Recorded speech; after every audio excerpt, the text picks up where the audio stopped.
வணக்கம் ஃப்ரெண்ட்ஸ், எல்லோரும் எப்படி இருக்கீங்க? நல்லா இருக்கீங்களா? இன்றைக்கி வந்துட்டு ரொம்ப அழகாக அந்த டிசைன் ப்ளவுஸ் பண்ணலாங்க. செம்மையாக இருக்கும். வாங்க எப்படி பண்ணலான்னு பார்க்கலாம். இப்போ கை வந்து இது நான் இப்போ உள்ள ஃபேஷன் வந்து இந்த கை டிசைன் 8 இன்ச்சு உயரம். இந்த பஃப் கை டிசைன் தான் நிறைய பேர் வந்து விரும்பி கேட்குறாங்க. 12 இன்ச்சு நார்மல் கை வந்து 10 இன்ச்சுன்னா இதுக்கு 2 இன்ச்சு தூக்கி வெட்டணும். நீங்கள் புரியுதுங்களா? நார்மல் கை நம்ம 10 இன்ச்சு வைக்கிறோம் அப்படின்னா இந்த பஃபுக்கு வந்து 2 இன்ச்சு தூக்கி வைக்கணும். இப்படி இப்போ இந்த மாதிரி வரைஞ்சிக்கலாம். அகல வந்து 8 இன்ச்சு, சைடு வந்து 7 இன்ச்சு, 12 இன்ச்சு உயரம். இது எல்போ வரைக்கும் வச்சுருக்கேன். இது கட் பண்ணி எடுத்துடலாம். இந்த பஃப் கை வந்து முன்னாடி நாங்கள் மொதல் தைச்சப்பெல்லாம் வந்து இந்த பஃப் கை தான் ரொம்ப ஃபேஷனாக இருக்கும். ஆனால் இந்த பஃப் கை போடுறதுல என்ன வந்து ஒரு பெனிஃபிட்னால் வந்து நமக்கு ஷோல்டர் சுத்தமாக இறங்காது. நல்லா இருக்கும். அந்த பஃப் வச்சு போகிறனால அந்த இடம் வந்து நல்ல சுருக்கம் இல்லாமல் நீட்டாக சூப்பராக இருக்கும். ஏன்னா நான்லாம் இந்த ப்ளவுஸ் முன்னாடி போட்டிருக்கேன். இப்போ வந்து மெயின் கிளாத் வெட்டி வச்சுருக்கேன். இது வந்து எப்படி இருக்குன்னா வந்து தலைகீழாக வர மாதிரி இருந்துச்சு. பார்டர் வந்து கீழே இந்த பூ டிசைன் வந்து தலைகீழாக இருக்குது. அதனால நான் என்ன பண்ணிட்டேன் அப்படின்னா பார்டரை மட்டும் தனியாக எடுத்துகிட்டு இப்படி நேராக அந்த கைக்கு வச்சு ஒரு தையல் போட்டு திருப்பிக்கலாம். கரெக்டாக வந்து ஓரத்தில் வச்சு தையல் போடுங்க. ரொம்ப வந்து அகல வைக்க வேணாம், கைக்கு உயரம் கம்மியாயிரும். இப்போ நல்லா தேய்ச்சி விட்டுட்டு எட்ஜில் ஒரு தையல் போட்டுக்கலாம். நல்லா தேய்ச்சி விட்ருங்க. ஃப்ரெண்ட்ஸ், உங்களுக்கு சமையல் இன்ட்ரெஸ்ட் இருந்துச்சா திண்டுக்கல் சமையல் சேனல் பாருங்கள். அதுக்கும் கொஞ்சம் சப்போர்ட் பண்ணுங்கள். ஏன்னா வந்து அதில் நிறைய சமையல் வீடியோ போட்டிருக்கேன். சத்தானதெல்லாம் வந்து எப்படி சமைக்கணும், குழந்தைங்களுக்கு வந்து ஆரோக்கியமானதுக்கு எப்படி கொடுக்கணும் அப்படின்றதெல்லாம் சொல்லியிருக்கேன். பாருங்கள், பார்த்து அதுவும் எப்படி இருக்குன்றதை கமெண்டில் சொல்லுங்கள். இப்போ வந்து லைனிங் வச்சு எடுத்துடலாம். ஃபுல்லாக வந்து லைனிங் வச்சு எடுத்துக்கோங்க. இந்த மாதிரி நேராக வர ப்ளவுஸுக்கு நேராக கொடுங்க. தலைகீழாக கொடுத்துடாதீங்க, அது நல்லா இருக்காது போடுறப்ப. அதாவது பேக் சைடு கையும் மட்டும்னாச்சும் நேராக கொடுத்துருங்க. முன்னாடி பக்கம் கூட அது எப்படி இருந்தாலும் ஒன்றும் தெரியாது. இப்போ இந்த பார்டரை கட் பண்ணி எடுத்துக்கலாம். தனியாக எடுத்துட்டு கீழே வந்து அந்த கொஞ்சம் கிளாத்து விட்டுட்டு அந்த தையல் மேலேயே போடுங்க.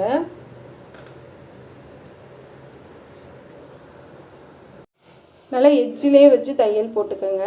ஏன்னா நம்ம அப்படியே மேல் பக்கில் திருப்பிக்கலாம். இது என்னத்துக்கு நீங்கள் இப்படி கொடுக்குறீங்க, நீங்கள் மடிச்சே தைக்கலாம்ல அப்படின்னு கேட்டிங்கன்னா, அது வந்து கொஞ்சம் சுருக்கம் இல்லாமல் நமக்கு வந்து அப்படியே டேரெக்டாக மெட்டீரியலே வந்து பார்ட்ரு வந்த மாதிரி இருக்கும். நம்ம வந்து தனியாக ஜாயின் பண்ண மாதிரி இருக்காது. அது உள்ளேருந்து நமக்கு மேலே வர்றப்போ வந்து சேம் அப்படியே ப்ளவுஸ்லேருந்து நம்ம வர மாதிரி இருக்கும். தனியாக வச்சு தைச்ச இது தெரியாது உங்களுக்கு. அதுக்காக தான் சொல்கிறேன். அடியிலேருந்து அப்படியே மேல் பக்கமாக அப்படியே திருப்பி எட்ஜில் தையல் போட்டுட்டு இப்போ ஒன்றும் தெரியாது, உங்களுக்கு வித்தியாசம் தெரியாது. சேம் அப்படியே நம்ம ப்ளவுஸ்லேயே பார்டர் வந்த மாதிரி இருக்கும்.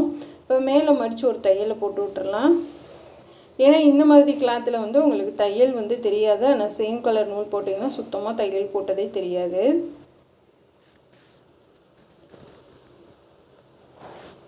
நல்லா சுருக்கம் இல்லாமல் அடியில் வந்து சுருக்கம் விழுந்துடக்கூடாது. கரெக்டாக வச்சு தையல் போடுங்க.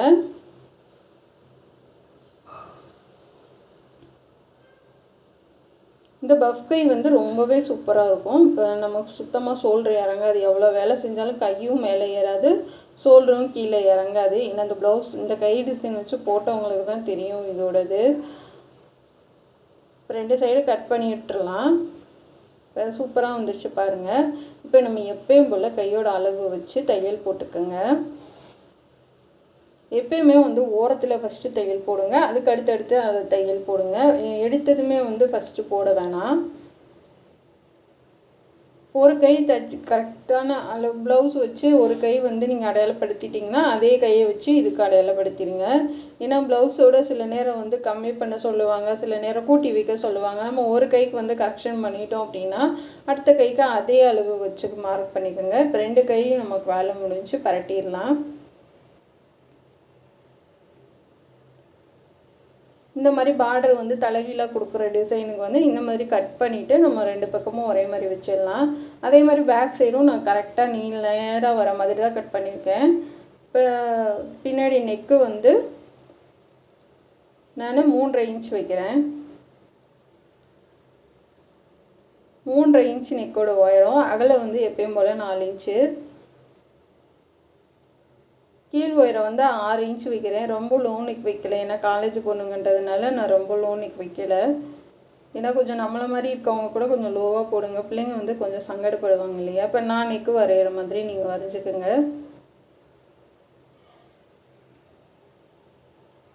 இந்த மாதிரி ரவுண்டாக கொண்டு வந்து அப்படி கீழேயும் ஷார்ப்பாக அப்படி கொண்டு வந்து வளைச்சி கொண்டுட்டு வாங்க. இந்த மாதிரி வளைச்சி கொண்டு வந்துடுங்க. இப்போ இதை கட் பண்ணி எடுத்துடலாம்.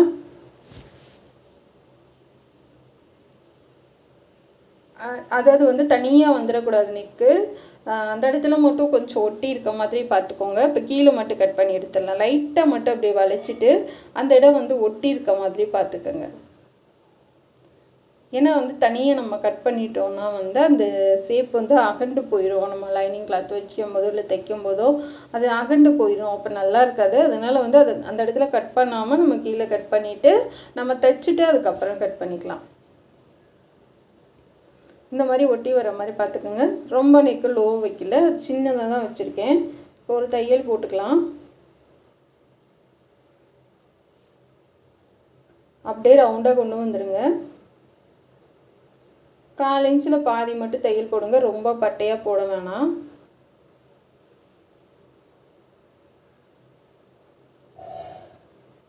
இப்போ சுற்றிலும் கட் பண்ணி எடுத்துக்கலாம்.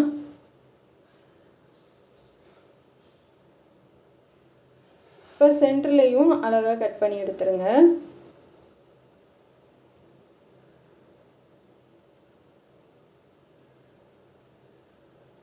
இப்போ இந்த மாதிரி சூப்பராக கட் பண்ணி எடுத்துடலாம். எடுத்துட்டு அங்கங்கே கட் பண்ணி விடுங்க, கட் பண்ணாமல் திருப்ப வேணாம். நல்லா கட் பண்ணி விட்டுட்டு திருப்பி விடுங்க. இப்போ திருப்பி விட்டுட்டு இதை வந்து பெரிய ஊசி வச்சு லைட்டாக மெதுவாக அந்த கார்னர் மட்டும் எடுத்து விடுங்க. மற்ற பக்கம் எடுக்கணும்னு கிடையாது, மற்ற பக்கம் நம்ம லைட்டாக கையில் தேய்ச்சி விட்டாலும் ஈஸியாக வந்துடும், இல்லைன்னா நம்ம அப்படியே தைச்சிக்கிட்டே வந்து எடுத்து விட்டோன்னா வந்துடும். இப்போ இந்த இடத்துல மட்டும் நம்ம கொஞ்சம் ஷார்ப்பாக எடுத்துடணும், அப்போ தான் வந்து நல்லாயிருக்கும்.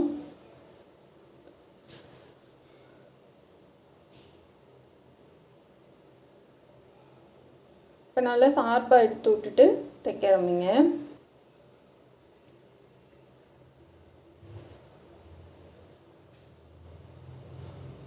இந்த சாரீ வந்து நான் ஃபோட்டோ மட்டும் எடுத்துகிட்டு கொடுத்து விட்டுட்டேன். லாஸ்ட்டில் வந்து வேறு சாரீ மேலே தான் வச்சு நான் உங்களுக்கு எடுத்து காமிச்சிருப்பேன். நான் அப்புறம் கொரியர் அனுப்பிச்சி விட்டோன்னா கொரியர் சார்ஜ் அதிகமாக வரும் அப்படின்றதுனால பாப்பாவோட கையோட கொடுத்து விட்டேன், பாப்பா காலேஜுக்கு போகும்போது. இப்போ இது ஃபினிஷ் பண்ணதுக்கப்புறம் இது இப்படி தான் வரும். சுற்றிலும் நல்லா இந்த மாதிரி ஓடு தையல் போட்டுக்கோங்க, அப்போ வந்து நகலாது. அதனால் லாஸ்ட்டில் வந்து இந்த ப்ளவுஸோட சாரீ நான் காமிக்கலை, ஃபஸ்ட்டு காமிச்சாதான் சாரீ. ஏன்னா லேஸ் சாண்டல் கலரில் எடுத்திருக்கேன். இப்போ முன்னாடி மட்டும் நம்ம ஹெம்மிங் பண்ணுறதுக்கு அடித்து விட்டுறலாம்.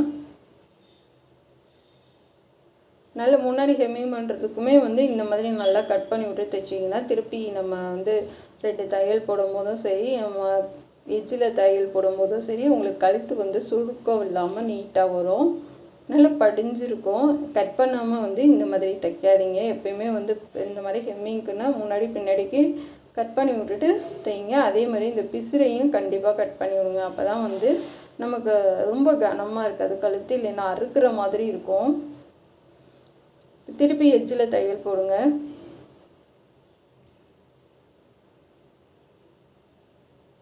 எஜ்ஜிலே தையல் போடுங்க.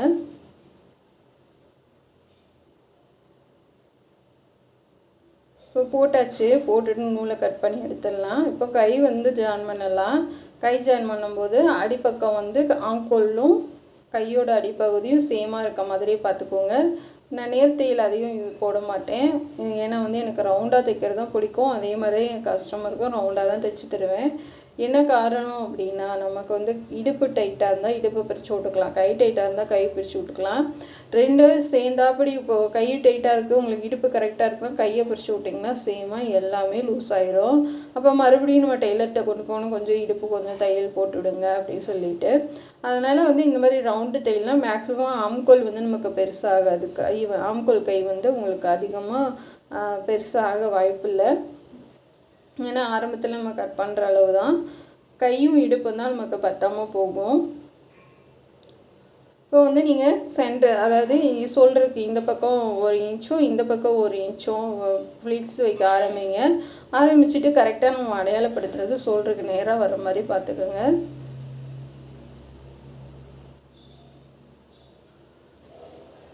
நம்ம அடையாளப்படுத்தினது ஷோல்டருக்கு நேராக வந்துச்சுன்னா தான் இங்கிட்டும் சரியான அளவில் நம்ம ஃப்ளிட்ஸ் வச்சுருக்கோன்னு அர்த்தம். சில பேர் என்ன பண்ணுவாங்கன்னா வச்சுட்டு அதுக்கப்புறம் வச்சு தைப்பாங்க. ஏன்னா வந்து அது சில நேரம் வந்து பத்தாமல் போயிடும், சில நேரம் வந்து அதிகமாகிடும். அதுக்கு வந்து இந்த மாதிரி நம்ம தைச்சிக்கிட்டே வைக்கிறது வந்து ரொம்ப ஈஸியாக இருக்கும். 2வது தையல் போட்டுடலாம்.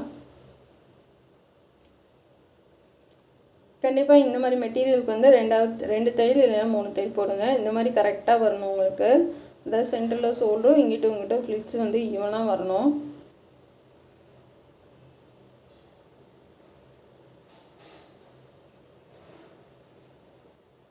போட்டுடலாம். போட்டுட்டு ஷோல்டரை வச்சு பாருங்கள். ஷோல்டர் இந்த இடத்துல கட் பண்ணி விடுங்க உள்பக்கம் லைட்டாக, நமக்கு சுருக்கம் இல்லாமல் வரும். இப்போ நான் வந்து சாரியோட கலருக்கு இந்த மாதிரி பிளெயின் லேஸ் சாண்டல் கலர் வாங்கியிருக்கேன். இது வந்து கைக்கு ஃபஸ்ட்டு வச்சு தைச்சிடலாம்.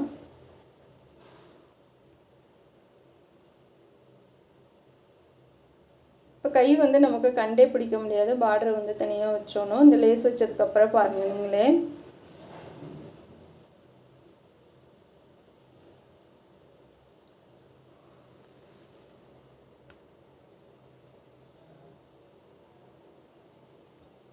நல்லா டைட்டாக தைச்சி விட்டு அப்படியே திருப்பி 2வது தையல் போட்டுக்கோங்க.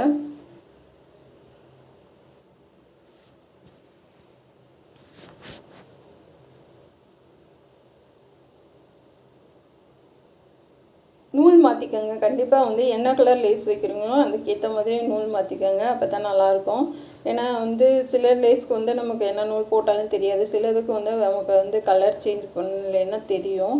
அதனால் வந்து அந்தந்த கலருக்கு லேஸ்க்கு நூல் மாற்றிக்கோங்க. இது கட் பண்ணிடலாம். நூலெல்லாம் கட் பண்ணிடுங்க. இப்போ பாருங்கள் 2 கைக்கு வச்சாச்சு. சேம் வந்து அப்படியே நெக்குக்கும்.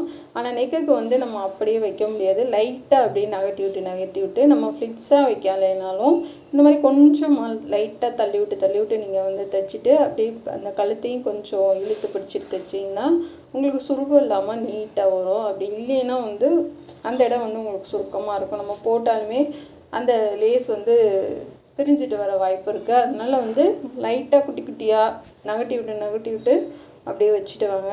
ஏன்னா இந்த இடம் வந்து கீழே இருக்கிறது கூட கொஞ்சம் ஹார்டாக இருக்குது, மேலே இருக்கிறது வந்து மெல்லிசாக தான் இருக்குது. அதனால் லைட்டாக நம்ம நகட்டி விட்டு வைக்கலாம். 2வது வந்து இந்த வளைவுக்கிட்ட குட்டியாக ஒரு ஃப்ளிட்ஸ் வச்சுட்டு தைங்க.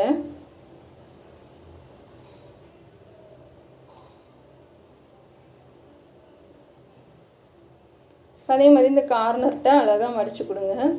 அதே மாதிரி கீழேயும் நம்ம மடித்து கொடுத்து தைக்கலாம்.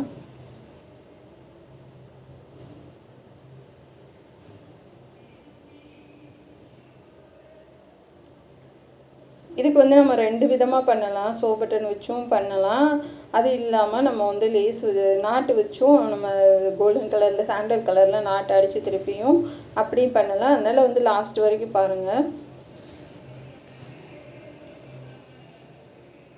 கொஞ்சம் கொஞ்சமாக நகட்டி விடுங்க.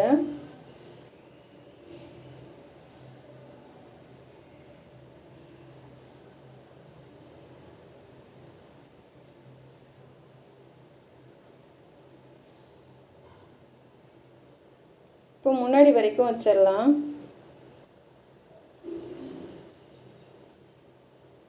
இப்போ ஒரு சைடு மட்டும்தான் முன்பக்கம் வச்சுருக்கேன். ஏன்னா நான் வந்து 1.5 மீட்ரு தான் வாங்கினேன். 2 வாங்கியிருந்தால் 2 சைடும் வந்திருக்கும். 1.5 மீட்ரு தான் வாங்கினேன். அது பத்துமோ பத்தாதோன்ற டவுட்லேயே வந்துட்டு நான் ஒரு பக்கம் மட்டும்தான் வச்சேன். நீங்கள் இந்த மாதிரி டிசைன் வைக்கிறதுக்கு கண்டிப்பாக 2 மீட்ரு லேஸ் வாங்கினீங்கன்னா சரியாக வரும். இப்போ அப்படியே திருப்பி இங்கே மேலேருந்தே நூலெல்லாம் வந்து அப்பக்கப்போ நீட்டாக கட் பண்ணி விட்ருங்க. அழகாக இருக்குது. இப்போ மேலேருந்துமே நம்ம வந்து 2வது தையல் போட்டுடலாம்.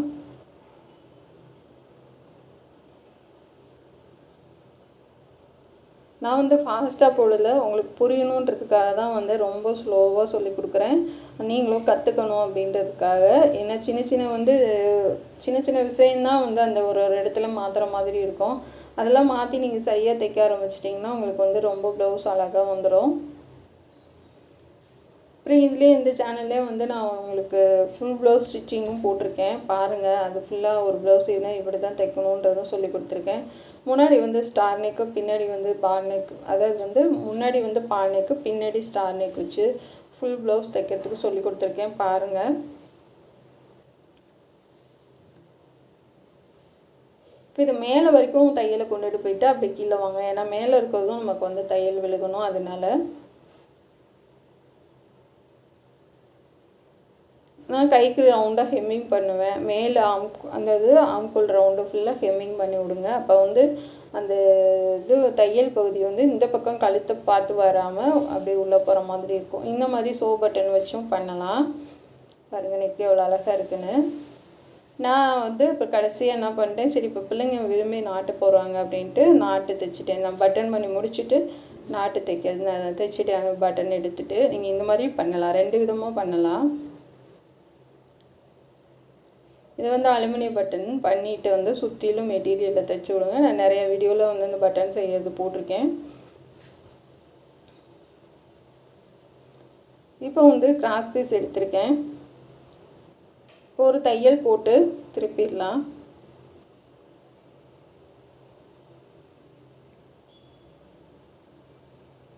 ஃபுல்லாக திருப்பி எடுத்துருங்க.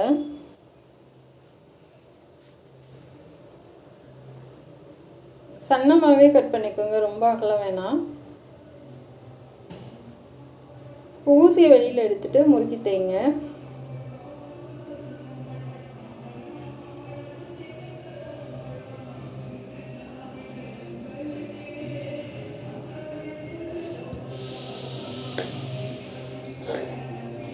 நல்லா உங்களால் டைட்டாக எந்த அளவுக்கு முறுக்க முடியுமோ அந்த அளவுக்கு முறுக்குங்க. இப்போ முறுக்கிட்டு 2 ஓரமும் கட் பண்ணிவிட்டு இதுக்கு நாட்டு வந்து குட்டையாக இருந்தால் போதும். இப்போ அகலம் வந்து 4 இன்ச்சு, உயரமும் 4 இன்ச்சு. எப்பயும் பண்ணுற மாதிரி தான் பண்ணுறேன். டிசைன் ஒன்றும் பண்ணலை. ஏன்னா இந்த மெட்டீரியலுக்கு டிசைனும் வராது. ஏன்னா ரொம்ப ஒரு மாதிரி நூலெல்லாம் ஈஞ்சிட்டு வர மாதிரி இருக்கனால வேறு எதுவும் பண்ணலை. சிம்பிளாக இது மட்டும் பண்ணி முடிச்சு விட்றேன்.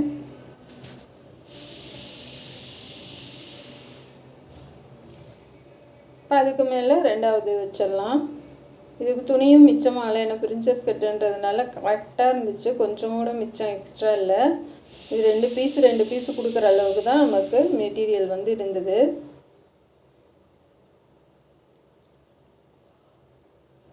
இப்போ ஃபுல்லாக முடிச்சாச்சு.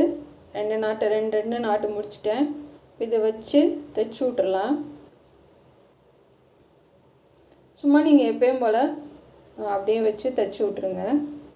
ஏன்னா சேம் கலர் நூலுன்றதுனால நமக்கு தெரியாது.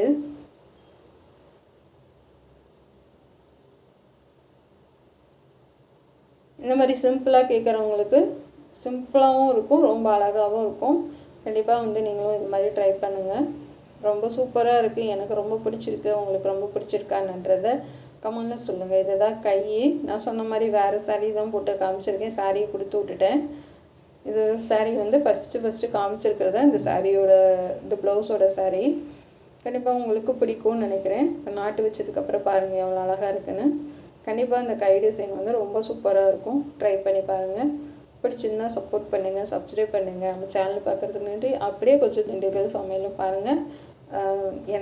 பார்த்துட்டு எப்படி இருக்குன்னு சொல்லுங்கள். Thank you friends.